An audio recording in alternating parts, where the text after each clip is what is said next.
Complaint ಕೊಡಬೇಕಿತ್ತು sir. ಒಬ್ಬ ಹುಡುಗ ನನ್ನ ಮಗಳಿಗೆ ತುಂಬ ತೊಂದರೆ ಕೊಡ್ತಿದ್ದಾನೆ ಸರ್. ಈ ಕತೆಗೆ ಇನ್ನೊಂದು ಮುಖ ಇರ್ಬೋದಾ?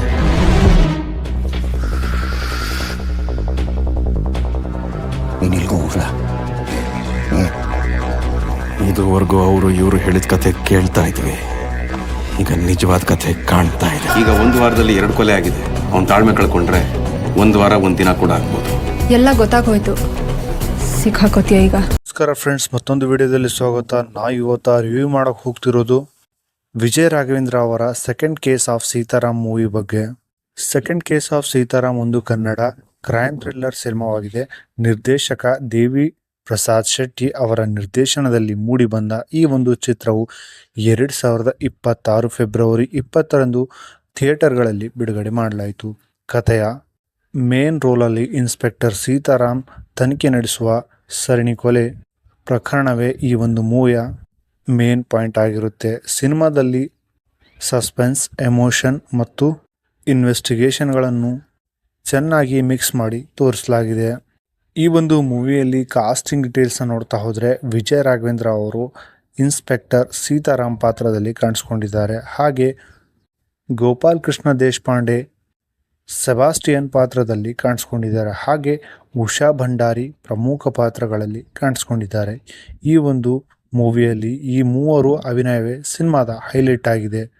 ವಿಶೇಷವಾಗಿ ವಿಜಯ್ ರಾಘವೇಂದ್ರ ಅವರ ಶಾಂತ ಸ್ವಭಾವದ ಆದರೆ ತೀಕ್ಷ್ಣ ಬುದ್ಧಿವಂತಿಕೆ ತನಿಖಾ ಅಧಿಕಾರಿಯಾಗಿ ಮೆಚ್ಚುಗೆ ಗಳಿಸಿದ್ದಾರೆ. ಈ ಒಂದು ಸಿನಿಮಾದ ಕತೆ ನೋಡ್ತಾ ಹೋದರೆ ಸಿನಿಮಾ ಆರಂಭದಲ್ಲೇ ಒಂದು ಮರ್ಡರ್ ಕೇಸ್ ಮೂಲಕ ಪ್ರೇಕ್ಷಕರ ಗಮನ ಸೆಳೆಯುತ್ತೆ. ಈ ಪ್ರಕರಣದ ತನಿಖೆಯನ್ನು ಸೀತಾರಾಮ್ ಕೈಗೆತ್ತಿಕೊಳ್ತಾನೆ. ತನಿಖೆಯ ಪ್ರತಿ ಹಂತದಲ್ಲೂ ಹೊಸ ಟ್ವಿಸ್ಟ್ಗಳು ಬರ್ತಾ ಇರ್ತವೆ. ಯಾರು ಅಪರಾಧಿ, ಕೊಲೆಯ ಹಿಂದಿನ ನಿಜವಾದ ಕಾರಣ ಏನು, ಈ ಪ್ರಶ್ನೆಯನ್ನು ಈ ಒಂದು ಪ್ರಶ್ನೆಗಳು ಕಥೆಯನ್ನು ಕುತೂಹಲವನ್ನು ಉಂಟು ಮಾಡ್ತವೆ. ಫಸ್ಟ್ ಹಾಫಲ್ಲಿ ಕತೆ ಪಾತ್ರಗಳನ್ನು ಪರಿಚಯಿಸುತ್ತಾ ಸಾಗುತ್ತೆ. ಎರಡನೇ ಭಾಗದಲ್ಲಿ ಕತೆ ವೇಗವಾಗಿ ನಡೆಯುತ್ತೆ. ಹಾಗೆ ಸೆಕೆಂಡ್ ಹಾಫಲ್ಲಿ ಸಸ್ಪೆನ್ಸ್ ಹೆಚ್ಚಿಸುತ್ತೆ. ಕ್ಲೈಮ್ಯಾಕ್ಸ್ನಲ್ಲಿ ಬರುವ ಟ್ವಿಸ್ಟ್ ಪ್ರೇಕ್ಷಕರಿಗೆ ಒಳ್ಳೆ ಅನುಭವ ಕೊಡುತ್ತೆ ಅಂತಲೇ ಹೇಳ್ಬೋದು. ವಿಜಯ್ ರಾಘವೇಂದ್ರ ಅವರ ಸೀತಾರಾಮ್ ಪಾತ್ರದಲ್ಲಿ ತುಂಬ ನೈಸರ್ಗಿಕವಾಗಿ ನಟಿಸಿದ್ದಾರೆ. ಅವರ ಡೈಲಾಗ್ ಡೆಲಿವರಿ, ಗಂಭೀರ ಮುಖಭಾವ ಮತ್ತು ತನಿಖೆ ಅಧಿಕಾರಿಯಾಗಿ ಪಾತ್ರಕ್ಕೆ ಕೊಟ್ಟ ಜೀವ ತುಂಬ ಚೆನ್ನಾಗಿದೆ.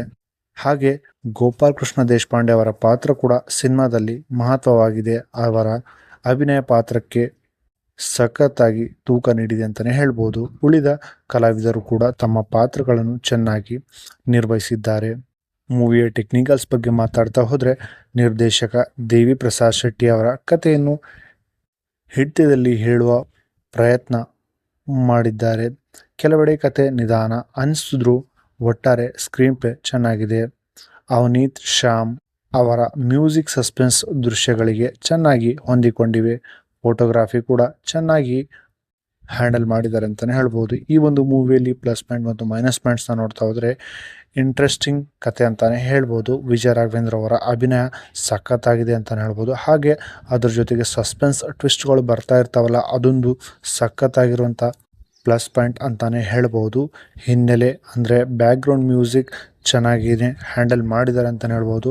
ಹಾಗೆ ಮೈನಸ್ ಪಾಯಿಂಟ್ಸ್ ಕಡೆ ಹೋಗ್ತಾ ಹೋದರೆ ಫಸ್ಟ್ ಹಾಫ್ ಸ್ವಲ್ಪ ಸ್ಲೋ ಅನಿಸ್ಬೋದು. ಕೆಲವು ಸೀನ್ಸ್ಗಳು ಇನ್ನೂ ಗಟ್ಟಿಯಾಗಿರಬಹುದಾಗಿತ್ತು.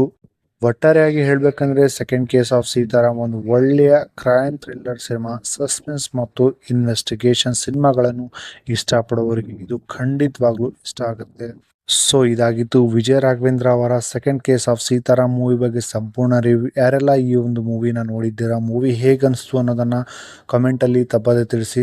ವಿಡಿಯೋ ಇಷ್ಟ ಆದರೆ ವಿಡಿಯೋನ ಲೈಕ್ ಮಾಡಿ, ಚಾನಲ್ಗೆ ಹೊಸದಾಗಿದ್ದರೆ ಚಾನಲ್ನ ಸಬ್ಸ್ಕ್ರೈಬ್ ಮಾಡ್ಕೊಳ್ಳಿ. ಸಿಗೋಣ ನೆಕ್ಸ್ಟ್ ವಿಡಿಯೋದಲ್ಲಿ. Thank you so much.